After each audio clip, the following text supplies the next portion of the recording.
তরফায়। তোমরা যদি যাও গো মদিনায়, তোমরা যদি যাও গো মদিনায়, মদিনা শরীফের মাটি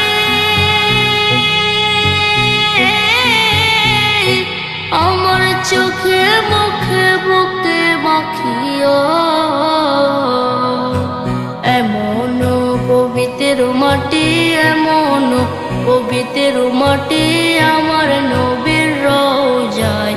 তোমরা যদি যাও গো মদিনায়, তোমরা যদি যাও গো মদিনায়। ইয়া রাসূলুল্লাহ ইয়া হাবিবাল্লাহ, ইয়া রাসূলুল্লাহ ইয়া হাবিবাল্লাহ।